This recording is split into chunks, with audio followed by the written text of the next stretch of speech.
बोलो विष्णु भगवान की जय। 27वां अध्याय। सौदास ने कहा, हे महाभाग, आप कौन हैं? आपने पहले क्या किया था, ये सब हमें बताइए, क्योंकि आप भी हमारे मित्र ही हैं। जो प्राणी अपने मित्र के साथ में दुराप करता है वह नराधम 7 करोड़ पुण्य युगों तक नरकवास करता है। मित्र के दर्शन मात्र से ही लोगों के सब दुख दूर हो जाते हैं।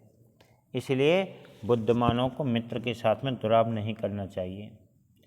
सौदास के यह पूछने पर वह बट वृक्ष पर रहने वाले ब्रह्म राक्षस ने कहा, राक्षस बोला कि मैं पूर्व जन्म में मगध देश का निवासी सोमदत्त नामक देवज्ञ तथा धर्मपरायण ब्राह्मण था।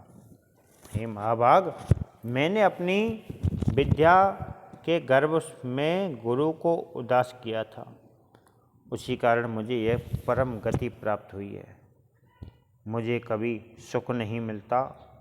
मैं निराहार रहने के कारण भी अत्यंत दुखी रहता हूँ। फिर भी मैंने सैकड़ों हजारों ब्राह्मण खा लिए। भूख प्यासे व्याकुल तथा मन संताप से पीड़ित होकर मैं सब लोगों को त्रास देता हुआ नित्य मांस खाने वाला भक्षण करता रहता हूँ। गुरु की अवज्ञा मनुष्यों को राक्षस तत्व प्रदान करती है। अतः बुद्धिमान मनुष्यों को गुरु की अपेक्षा नहीं करनी चाहिए। कल्पमासपाद ने कहा कि गुरु कैसा होता है वह कहिए। आपने पहले किसकी भक्ति करी थी, यह सब भी मुझे बताइए। मुझे बड़ा कौतूहल है। सोमदत्त बोला कि गुरु बहुत आदरणीय तथा पूज्य होते हैं। हे सखे, वे तुम्हें उनके विषय में मैं बताता हूँ। जो वेदों के अध्येता, वेदार्थ के ज्ञाता, सप्त शास्त्रों के वक्ता, धर्म प्रवर्तक, नीति शास्त्र के प्रवक्ता, मंत्रों के आख्याता, वेद वाक्यों के संदेह को मिटाने वाले, व्रतों के विषय में बताने वाले, भय से रक्षा करने वाले, अन्नदाता तथा अपने कर्मों का निवारण करने वाले ही हों। ससुर, मामा, बड़ा भाई, पिता, जन्म से मृत्यु तक सभी कर्मों को कराने वाला तथा राजा, वह सब गुरु कहे जाते हैं। ये सभी निंदनीय तथा पूजनीय होते हैं। इसके संबंध में एक विचार न करें। कल्पमासपाद ने कहा कि आपने अनेक गुरुओं के विषय में कहा है। ये सब में एक जैसे होते हैं अथवा इसमें से कोई श्रेष्ठ होता है, यह मुझे बताइए।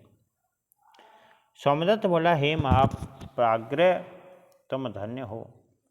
तुमने जो पूछा है वह मैं तुम्हें बताता हूँ, क्योंकि इससे मेरा भी कल्याण होगा। यद्यपि हम राक्षस भाव में होने के कारण भूख और प्यास से व्याकुल हैं, फिर भी गुरु महात्म की चर्चा से हमारा कल्याण ही होगा। ये सभी गुरु निसंदेह समान रूप से सदैव पूजनीय हैं।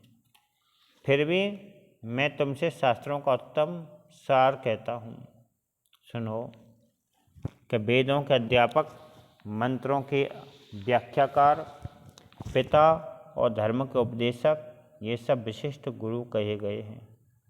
हे राजन, इनमें भी परम गुरु के विषय में सुनो कि सब शास्त्रों को जानने वाले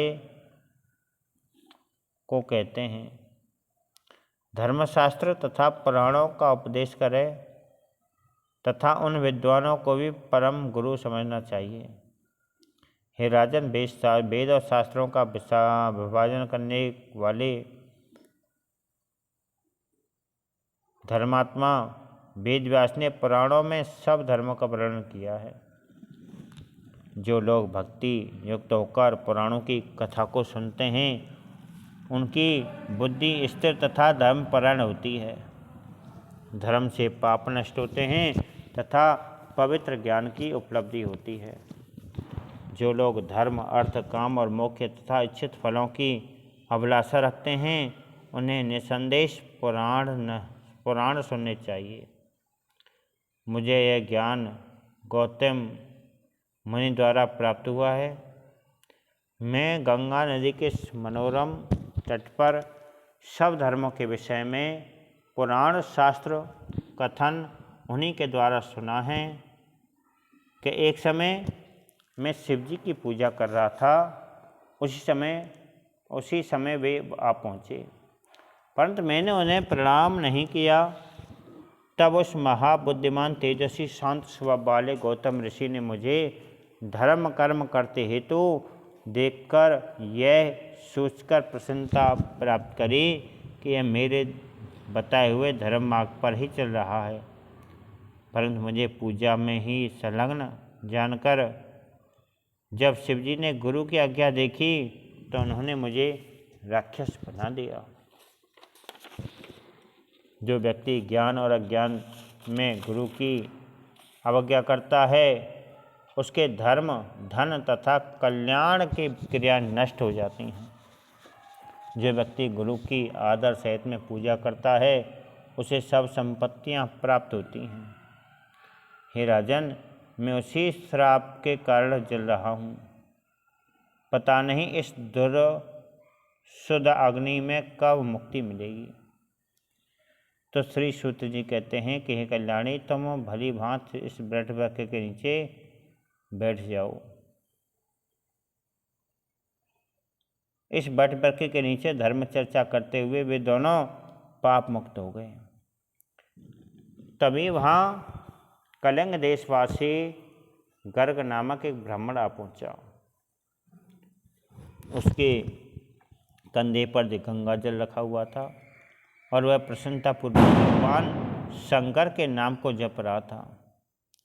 उस मुनि को देखकर पिशाची तथा राक्षस दोनों ने कहा कि हम दोनों का शरीर भी आ गया। यह कहकर उसकी बाहें फैलाकर उसकी ओर दौड़ पड़े, पर जब उन्होंने शंकर का नाम लिया तो वो उसके समीप पहुँचने में असमर्थ होकर दूर से ही खड़े रहकर इस प्रकार बोले। राक्षसी कहते, हे ब्रह्म राक्षस, हे महात्मा, हे भद्र, तुमने जिसके नाम को सुनने से ही राक्षस दूर भाग जाते हैं उसका नाम लेने वाले आपको प्रणाम है। पूर्व काल में हमने करोड़ों सहस्त्रों ब्राह्मणों को खा डाला है, परंतु आपको तो शिव नाम का उच्चारण ही बड़े संकटों से बचाता है। यद्यपि हम दोनों राक्षस हैं, परंतु शिव जी के ज्ञान की महिमा से हमें परम शांति प्राप्त हुई है। अब शिव जी का नाम संसार रूपी घोर रूप के लिए औषधि तुल्य है। ब्राह्मण, गंगा जल की एक बूंद के अभिषेक से ही मुक्ति मिल जाती है। हे ब्राह्मण, पृथ्वी पर जितने भी तीर्थ हैं वे गंगा के एक कण के बराबर भी नहीं हैं। सरसों भर तुलसी दल के मिश्रण से गंगाजल 21 पीढ़ियों को पवित्र कर देता है। अतः हे महाभाग सर्वशास्त्रज्ञ, आप गंगा जल के अभिषेक से हम पापियों को भी मुक्ति कर दीजिए। तो श्री शिव जी बोले कि राक्षसों द्वारा गंगा जी के श्रेष्ठ महात्म को सुनकर ब्राह्मण बड़े आश्चर्यचकित हुए। वे दोनों सोचने लगे कि जब इन राक्षसों की ज्ञान गंगा के प्रति इतनी श्रद्धा है कि तब ज्ञानी तथा महापुण्यशाली लोगों के विषय में तो कहा ही क्या जाए। तत्व ब्रह्म राक्षस। तो इसके पश्चात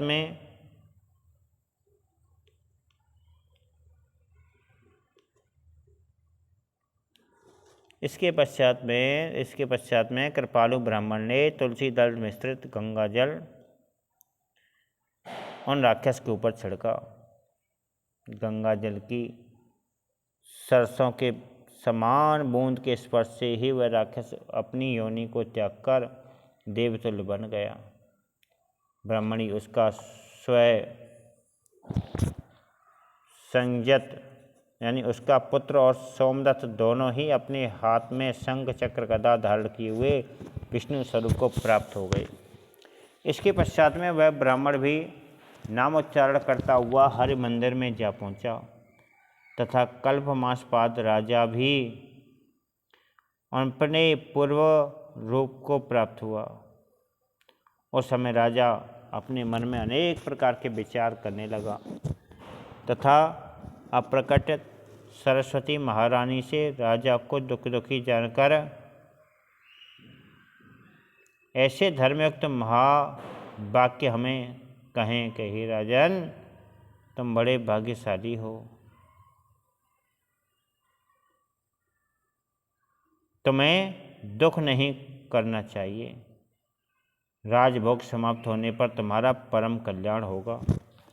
हरि भक्त परायण लोगों के पाप कर्म नष्ट हो जाते हैं, इसमें संदेह नहीं है। वे विष्णु के परम पद को प्राप्त करते हैं। सब प्राणियों पर दया करने वाले, वेद मार्ग पर चलने वाले तथा गुरु पूजा परायण लोग परम स्थान को प्राप्त करते हैं। इन शब्दों को सुनकर राजा बहुत ही प्रसन्न हुआ तथा उनके गुरु का स्मरण करने लगा। फिर राजा ने गंगा की स्तुति करते हुए उन्हें प्रणाम किया। फिर वह विष्णु भगवान के नाम का जप करता हुआ बनारस नगरी में चला गया। वहाँ उसने 6 महीने तक गंगा एवं विश्वेश्वर प्रभु के दर्शन करके पापों से निवृत्ति पाई। तदुपरांत वह अपने राज्य को लौट के आया। वहाँ वशिष्ठ जी ने उनका विधि पूर्वक अभिषेक किया। फिर सब मंत्रों को, सब भोगों को भोग करके संपूर्ण पृथ्वी का पालन करते हुए उसने मोक्ष प्राप्त किया। हे ब्राह्मणों, बनारसी तथा विष्णु के गणों के श्रवण स्मरण गंगा नाचन होते हुए अपने मोक्ष को प्राप्त हुए। हे ब्राह्मणों, बनारसी तथा विष्णु के गुणों का श्रवण स्मरण तथा गायन करते हुए गंगा जल पीने वाला मनुष्य मुक्त हो जाता है। हे ब्राह्मणों, आपने गंगा के उत्तम मातम को सुना। ब्रह्मा विष्णु तथा शिव भी इसका पार नहीं पा सकते। इसका नाम स्मरण मात्र से ही करोड़ों महापाप दूर हो जाते हैं तथा मनुष्य ब्रह्मलोक को चला जाता है, इसमें संदेह नहीं है। जो लोग एक बार भी गंगा स्नान करते हैं वे पाप मुक्त होकर ब्रह्मलोक को चले जाते हैं। जो लोग श्रद्धा भक्ति पूर्वक इस अध्याय का पाठ करते हैं, सुनते हैं, उन्हें भी निश्चित रूप से गंगा स्नान का फल प्राप्त होता है। बोलो विष्णु भगवान की जय।